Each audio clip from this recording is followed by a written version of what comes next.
Moro. E agora, como autor do requerimento de convite ao juiz Silvio Rocha, o deputado Paulo Teixeira.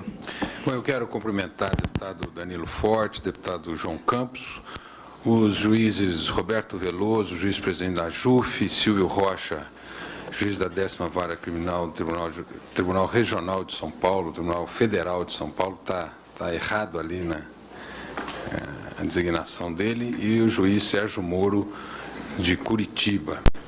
Eu quero dialogar com o juiz Sérgio Moro. Primeiro dizer, doutor Sérgio Moro, que Vossa Excelência aqui falou da importância do combate à corrupção.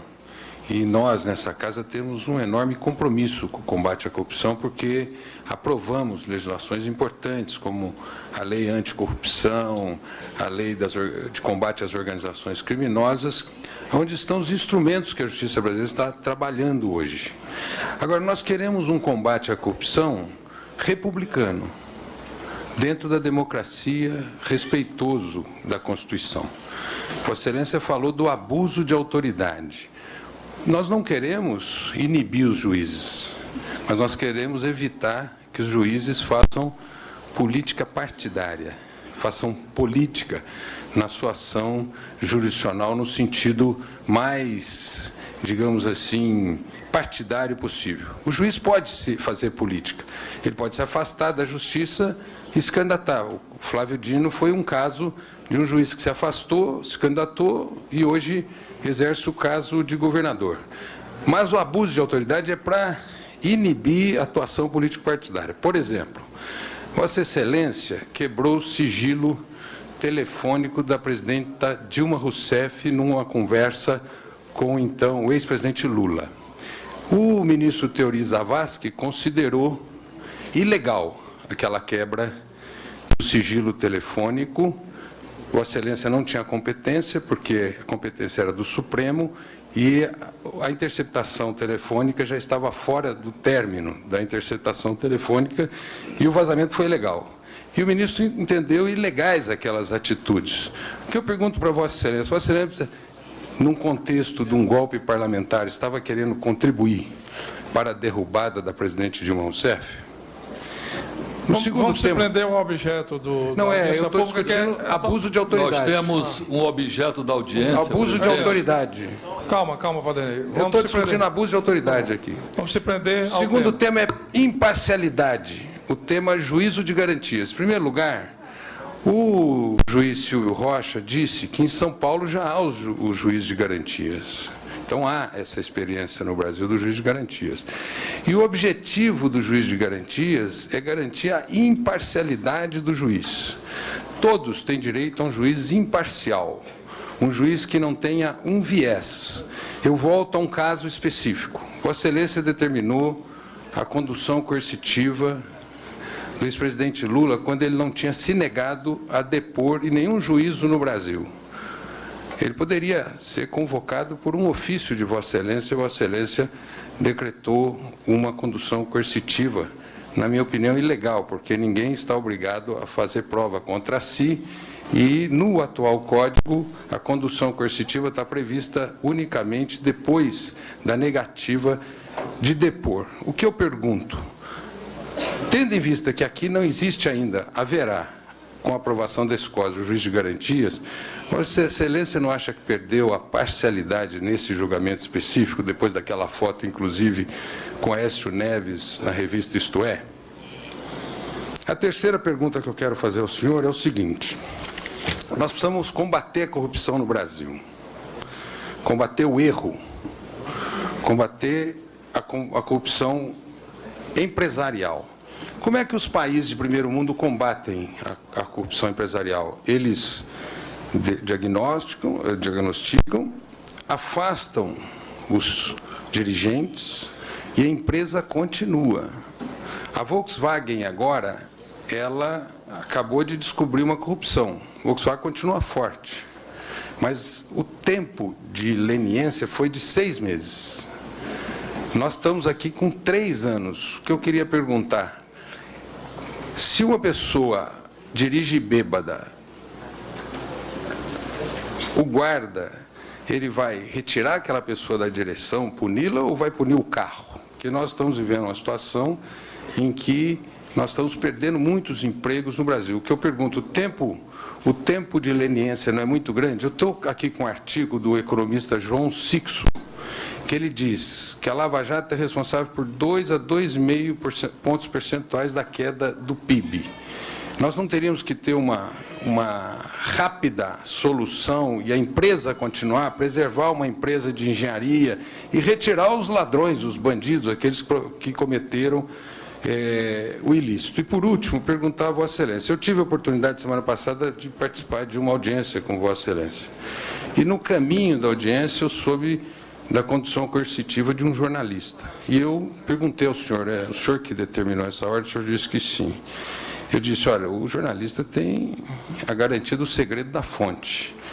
Não há uma violação constitucional. O que eu termino colocando aqui, doutor Sérgio Moro, é que nós queremos o combate à Constituição, à corrupção, mas não aceitamos a corrupção da Constituição. Nós estamos num momento que, e muitos desses exemplos, como o senhor disse, são da Europa Ocidental, que tem tradição democrática maior que a nossa. E nós queremos consolidar a nossa tradição democrática e não retroagir nessa tradição. E é por isso que eu faço essas perguntas sobre abuso de autoridade, Obrigado. imparcialidade do juiz de garantias, combate à corrupção, preservação de empregos e leniência. Obrigado, deputado Paulo Teixeira. Com a palavra, 5 minutos, deputado Vadir Damuso. Senhor presidente, senhores convidados, outro dia conversando com colegas do mundo jurídico, né, surgiu em tom de blague uma afirmação, mas aquela blague que tem o fundo da verdade por trás, né? Olha, à luz do que se passa hoje no Brasil, em particular na capital do Paraná, eu não sei se estou ensinando o direito penal corretamente aos meus alunos, porque parece que há um direito em vigor construído na República de Curitiba e aquilo que eu ensino aos meus alunos, eu não sei mais se eu estou ensinando certo. Então, essa perplexidade, ela é geral, e é por isso que eu saúdo aqui o juiz Silvio Rocha, né, que o juiz Silvio Rocha ainda é o juiz que me lembra a expressão "há juiz em Berlim". O juiz Silvio Rocha é o juiz, é um dos muitos juízes que tem apego à Constituição, tem apego ao ordenamento jurídico, tem apego e respeita os direitos e garantias fundamentais. Muitas das questões que estão sendo formuladas aqui... Pô, presidente, eu faço assim. Outra aí atrás querendo interferir, eu não estou Não, deixando não estou ele querendo interferir, não. Eu quero fazer uma questão de ordem, presidente. Deixa ele terminar a palavra Deixa eu dele. terminar, por favor. Ele tem o direito à palavra dele. E quero aqui garantir a minha liberdade como parlamentar de me manifestar livremente, que está assegurado na Constituição. Sem censura. Exatamente. Então, o que se percebe hoje é um laboratório punitivista, né? E esses eflúvios vêm centralmente lá do Paraná, em que o nosso direito está sendo simplesmente, os seus fundamentos, os fundamentos do Estado Democrático de Direito estão sendo simplesmente pulverizados, em nome de um chamado bem maior, e essa expressão bem maior era muito utilizada nas câmaras de tortura do doicode, né? E com isso se solapa o direito.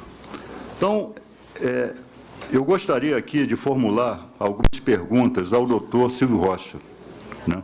Aliás, eu desconhecia que o juiz federal pode julgar homicídio. Eu não sabia disso, queria até que me esclarecesse isso.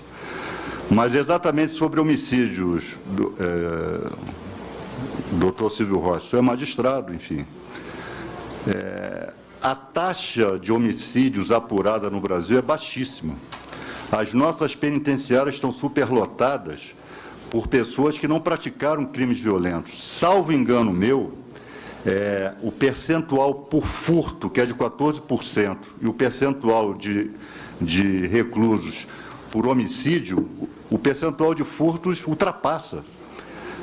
Por que, na sua opinião, né, há tanto apego ao chamado combate a determinado tipo de ilícito em relação a homicídios, né, simplesmente se deixa para lá. Que, aliás, me parece ser uma preocupação de pessoas que estão aqui nessa audiência pública hoje. Outra coisa, doutor Silvio Rocha, o verbo combater. Quando eu leio a Constituição e leio a discriminação de competências do Poder Judiciário, da magistratura, eu não encontro em nenhum dispositivo legal o verbo combater.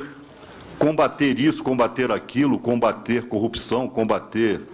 Né? Me parece que combater ilícito é papel, né, da polícia, né? E não exatamente de juiz ou de membro do Ministério Público. Eu gostaria que Vossa Excelência comentasse isso, que hoje nós vivemos também a época de juízes e celebridades, né, e que vieram aqui para limpar o país, né, para salvar o Brasil, salvar a política brasileira, etc. Eu gostaria que Vossa Excelência comentasse isso, se é papel do juiz combater alguma coisa, do ponto de vista estritamente legal e constitucional. Outra coisa, outra questão, doutor Silvio Rocha, na sua opinião, direito penal por si só resolve problemas de corrupção? Só é com direito penal que nós combatemos corrupção ou qualquer ilícito parecido? Outra questão, doutor Silvio Rocha, como, na sua opinião, né, já que nós estamos tratando aqui de reforma do Código de Processo Penal, mas algumas práticas já são adotadas, independentemente de aqui se aprovar ou não, né? Foi dito aqui que não existe juiz de instrução no Brasil. No Paraná existe. No Paraná, na prática, ilegalmente, né, o juiz exerce coleta de provas, interfere nas investigações, que é algo que está se propugnando que a lei faça, mas já se faz antes. Concluindo. De nós, estou concluindo. Então, eu gostaria de saber de Vossa Excelência, o que eu aprendi na faculdade é que, repito, aí faço coro com meus colegas que não sabem mais se o que aprenderam está em vigor ou não à luz do direito lá do Paraná.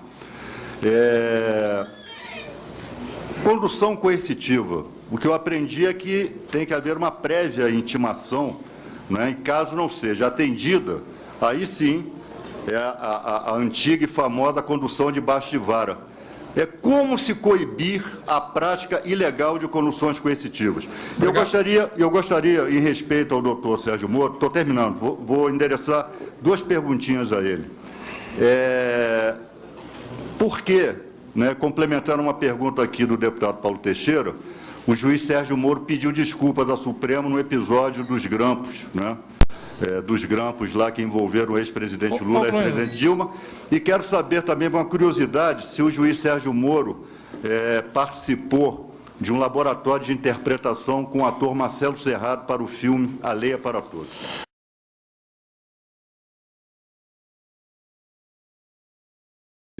Danilo Forte, João Campos e, especialmente, Rodrigo Pacheco e o Sérgio Moro, nosso doutor Sérgio Moro. Dizer primeiro que, acho que é importante dizer que eu sou advogado e atuo exatamente na área do crime. E eu já fiz uns mais de 300 júris nesse Brasil velho. E tenho a honra de presidir a comissão do ECA, Estatuto da Criança e Adolescente. Eu conversei isso com o doutor Moro antes ali na sala reservada. Até o ECA, o relator, o deputado Aliel Machado, lá do Paraná, de Ponta Grossa. E tenho a honra aqui, por distinção do relator, de ser o subrelator exatamente na área do júri. E quero dizer, antes de fazer os questionamentos, que o PDT, no mandato passado, através do deputado Vieira da Cunha, que, aliás, é promotor público, operador de direito, promotor público, foi ele o principal autor da lei da delação premiada. Então, tem aí a colaboração do PDT, de forma muito clara, muito transparente e muito objetiva, e que é uma lei que está fazendo muito bem para o país.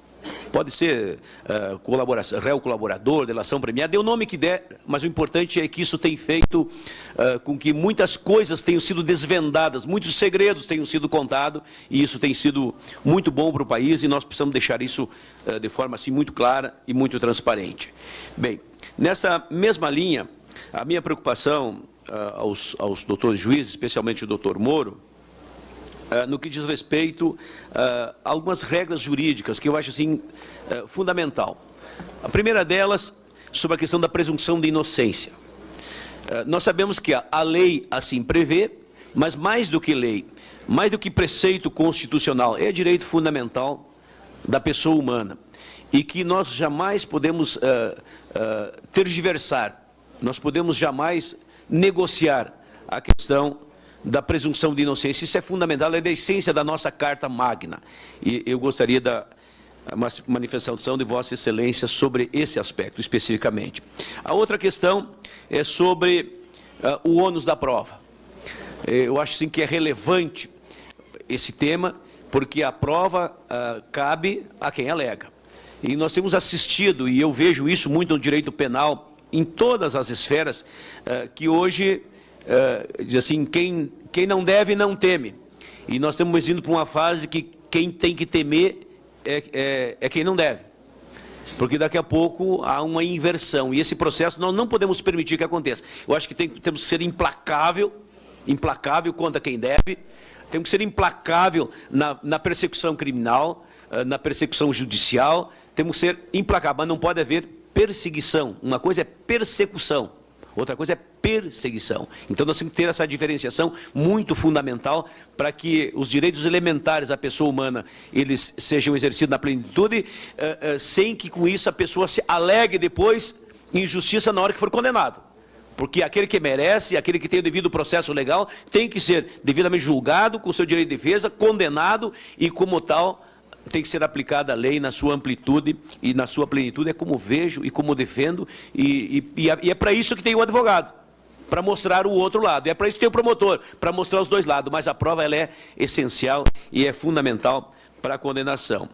Na mesma linha, a discussão que a gente faz aqui, deputado Danilo Fortes, é sobre a questão de ampliar os direitos da vítima. Nós temos que começar a olhar um pouco para a vítima. Nós estamos olhando muito para o bandido, muito para o criminoso. Estão fazendo, às vezes, alguns de coitadinho. E as vítimas? E os lesados? E aqueles que perderam o ente querido? E aqueles que perderam patrimônio? E aqueles que perderam milhões? Então nós temos que olhar com um olhar generoso, carinhoso, respeitoso, maduro, sério, responsável nessa questão da vítima. E, por fim, uma preocupação que eu tenho, e deixo isso na mesa para reflexão, é sobre a questão do ativismo, que eu vejo hoje muito ativismo. O ativismo político, sempre houve, o ativismo dos sindicais, e me preocupa com o ativismo judicial e com o ativismo político. O juiz fala nos autos. Isso é fundamental. E eu vejo isso como preceito que nós temos que garantir e preservar. E dou como exemplo, e eu vou concluir, presidente, dou como exemplo a questão dessa operação carne fraca, carne podre, carne azeda. Quer dizer, deu-se um volume, uma dimensão muito grande, o país tomou um prejuízo muito grande por conta de alguns larápios. Tem que pegar esses larápios, tem que prender, tem que denunciar, tem que julgar, tem que condenar, tem que colocar na cadeia, mas o país não pode pagar essa conta. Presidente, eu dou como exemplo lá em Porto Alegre. 13 policiais militares foram denunciados, foram investigados, 4 foram presos e 13 foram afastados da Polícia Militar. Ninguém ficou sabendo os nomes e nem a cara deles. Agora, vão ser denunciados, vão ser julgados e vão ser condenados e tem que dar nome aos bois, dizer quem é quem. Mas vamos fazer a coisa equilibrada. Essa preocupação eu tenho, porque aí nós ampliamos o senso de justiça. Porque quem deve tem que pagar. Tem que separar o joio do trigo, tem que dar nome aos bois, tem que ver quem é quem. Mas é preciso fazer isso na sentença, porque a sentença que condena, e eu concluo, presidente, dizendo assim, que a caneta é o que significa o poder. A caneta de cada um é que dá importância da função. O delegado é quem impede a prisão, o promotor caneteia, o juiz é da cadeia na sentença que condena, e o advogado é quem livra a pena no recurso da defesa. Mas a caneta sobre a mesa é a própria dona da cena. Então a caneta tem que ter o valor nessa hora. Obrigado, deputado Pompeu de Matos.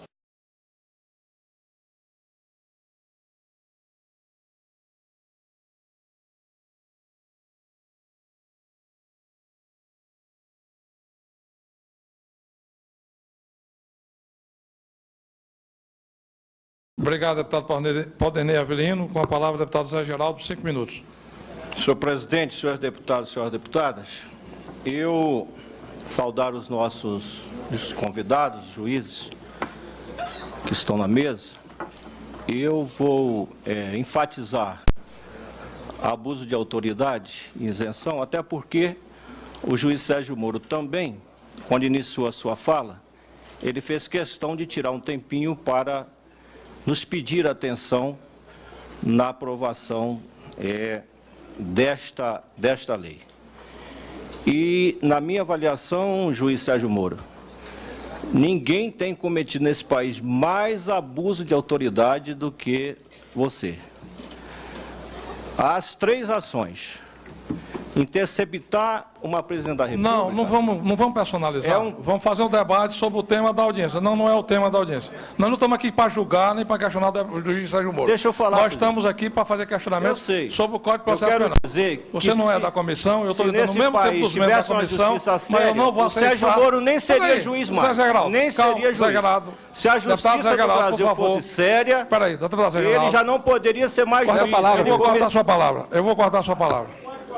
Ou o senhor não é membro da comissão, eu estou lhe dando o mesmo espaço de tempo dos demais membros da comissão, no sentido de garantir a palavra. O tema do debate é a audiência pública sobre o Código de Processo Penal. Eu não vou aceitar nenhum tipo de agressão, nem a nenhum dos convidados. Você quer falar sobre o Código de Processo Penal, você fala. Então fale, sem citar nomes e sem agredir ninguém. Mas eu não posso deixar de ressaltar que não existe justiça se não tiver isenção. Estão vendendo uma ideia nesse país que há justiça. Olha, está aí a lista do Odebrecht. Está aí a lista do Odebrecht. O mesmo dinheiro que foi passado para a campanha Dilma foi passado para o Aécio. 23 milhões que veio da Suíça para financiar José Serra. E a pergunta é o seguinte: por que o tesoureiro do PSB não está preso? E o Sérgio Moro segura o vacário lá 2 anos e sem agressão. Se repetir mais uma vez o nome, agredindo. Tá. Você está personalizando. Com a palavra, deputado Rodrigo Pacheco. 5 minutos. Deixa de proteção ao Sérgio Moro, presidente. Não estou protegendo ninguém. Estou protegendo a casa. Deputado Rodrigo Pacheco, 5 minutos. Está cortando minha palavra, senhor presidente. O Sérgio Você não está se prendendo ao tema da audiência pública. É regimental. Aqui não aceita agressão. Se você quiser falar sobre o processo... Eu já lhe dei 2 vezes a oportunidade de falar. Você 2 vezes repetiu o mesmo erro. Palavra, deputado Rodrigo Pacheco, 5 minutos.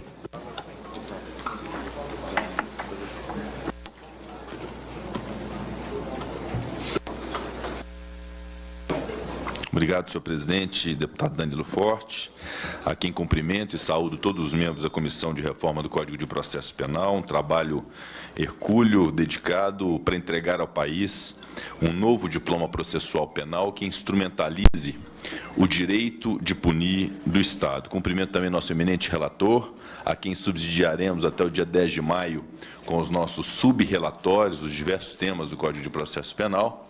E saúde de maneira especial nossos convidados de hoje, doutor Silvio Rocha, magistrado, doutor Sérgio Moro, juiz federal, e o doutor Roberto Veloso, presidente da AJUF. Ao tempo que cumprimento Vossa Excelência, doutor Roberto, saúdo todos os juízes federais do nosso país, especialmente do meu estado de Minas Gerais, com quem guardo relação de estima e consideração, até porque sou advogado militante e construí ao longo da minha trajetória uma boa relação com todos os juízes federais. E comunicar a Vossa Excelência que o nosso mandato também se dedica muito às questões da Justiça Federal, especialmente estruturais, inclusive através de emendas parlamentares para a construção de sedes interior de Minas afora, conte sempre conosco nesse sentido. Nos atendo, evidentemente, ao tema e fazendo um preâmbulo em razão do que é a importância dessa discussão de audiência pública na reforma do Código de Processo Penal, de ressaltar aos eminentes juízes Silvio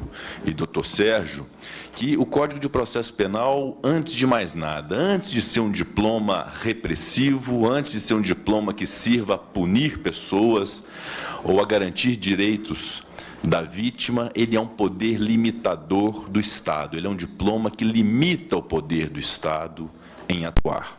Não há poder ilimitado. E quando se estipulam regras processuais para se punir alguém, para se julgar alguém, isso é de uma importância que é o limiar entre o autoritarismo, o absurdo, do que é o razoável, do que é justo. Então, se o Código de Processo Penal serve para punir culpados, para tutelar os direitos da vítima, e está aqui a deputada Keikota, que representa esse segmento com toda a legitimidade, o Código de Processo Penal haverá de servir também para garantir que inocentes sejam absolvidos. E a absolvição de inocentes não acontece se não houver uma garantia irrestrita aos direitos constitucionais previstos desde 1988, de devido processo legal, de contraditório, de ampla defesa, de presunção de inocência. E é isso que todos os operadores do direito, indistintamente, têm que cumprir. Eu tenho uma preocupação grande, doutor Silvio, doutor Sérgio, que é com o direito de defesa no nosso país, que por vezes é aviltado, que por vezes é subjugado, considerando às vezes o advogado no processo um estorvo, como se houvesse ali já predomínio do que é a verdade daquele fato, quando não se constrói justiça sem o trabalho indispensável do advogado. E digo advogado, não só o advogado particular contratado, mas o defensor dativo, do defensor público. Então, essa preservação de direitos, e aí ouso discordar da crítica feita ao projeto do Senado, o projeto do Senado traz, especialmente nos seus primeiros artigos, a garantia constitucional de ampla defesa, de garantia do advogado presente em todas as fases do processo. Isso é fundamental para que tenhamos justiça verdadeira, imparcial e isenta no nosso país, que eu tenho absoluta convicção que é o apego de todos que prezam por um direito penal e um direito processual penal de qualidade no nosso Brasil. Eu queria fazer 3 perguntas bem objetivas ao eminente juiz Sérgio Moro, ao eminente juiz Silvio Rocha, nossos palestrantes de hoje, agradecendo imensamente a presença de ambos e do doutor Roberto também nessa nossa audiência pública. Primeiramente, quanto ao juiz das garantias, o Sua Excelência doutor Sérgio Moro refere-se ao sistema francês quando fala da iniciativa de prova por parte do juiz, ou seja, que o juiz lá pode, então, ter essa iniciativa para apuração da verdade real, mas o sistema francês também prevê essa divisão dos magistrados nas diversas fases do processo, justamente para que um juiz que vá julgar não seja o mesmo juiz que promoveu a instrução, e isso acaba por preservar a rigidez do julgamento, porque o juiz acaba não se contaminando com a própria produção da prova. Ou seja, esse sistema francês não poderia ser uma referência para o nosso nesse momento, fazendo então prevalecer o juiz das garantias? Essa é a pergunta. A segunda pergunta é em relação a eventual conflito ou em que monta o Instituto do Pli Barguin, que Sua Excelência doutor Sérgio Moro também se referiu aqui como um fator de desafogamento da justiça penal, em cerca de 90% nos Estados Unidos. Ao se instituir esta modalidade no Brasil, isso fatalmente significaria um menor uso do Instituto da Delação Premiada nos processos penais, em que monta isso significaria a eficiência da justiça penal brasileira, ou seja, basicamente um paralelo entre o pli barguin e a delação premiada e o quanto o pli barguin poderia ser útil para a justiça penal do Brasil. E o terceiro ponto, encerrando, senhor presidente, que eu queria uma consideração de ambos os palestrantes, muito brevemente, em relação ao foro privilegiado, já que nessa Comissão de Constituição e Justiça, não nesta, estamos na reforma do Código de Processo Penal, mas onde funciona aqui a Comissão de Constituição e Justiça, nós discutiremos muito em breve a questão do foro privilegiado. Nós teríamos 3 alternativas em tese: a manutenção, tal como está, da prerrogativa de função ensejar o foro privilegiado a quem é investido dessas funções, ou a extinção pura e simplesmente do foro privilegiado, ou seja, não se haverá mais nenhum tipo de instância com privilégio para se julgar quem tem a prerrogativa de função, ou um meio termo que compreendesse uma fase inicial da formação da opinião de elite pelo Ministério Público e o próprio recebimento da denúncia no âmbito do tribunal, penal e, na sequência, o deslocamento para a primeira instância do julgamento de autoridades detentoras do privilégio de foro. Qual a opinião de Suas Excelências em relação ao foro privilegiado no nosso país? E é importante não necessariamente para este Código de Processo Penal, senhor presidente, mas para a discussão que se avizinha no âmbito da nossa Comissão de Constituição e Justiça. Agradeço imensamente. Muito obrigado ao nosso anfitrião, presidente da Comissão de Constituição e Justiça dessa casa, a comissão mais importante da Câmara dos Deputados.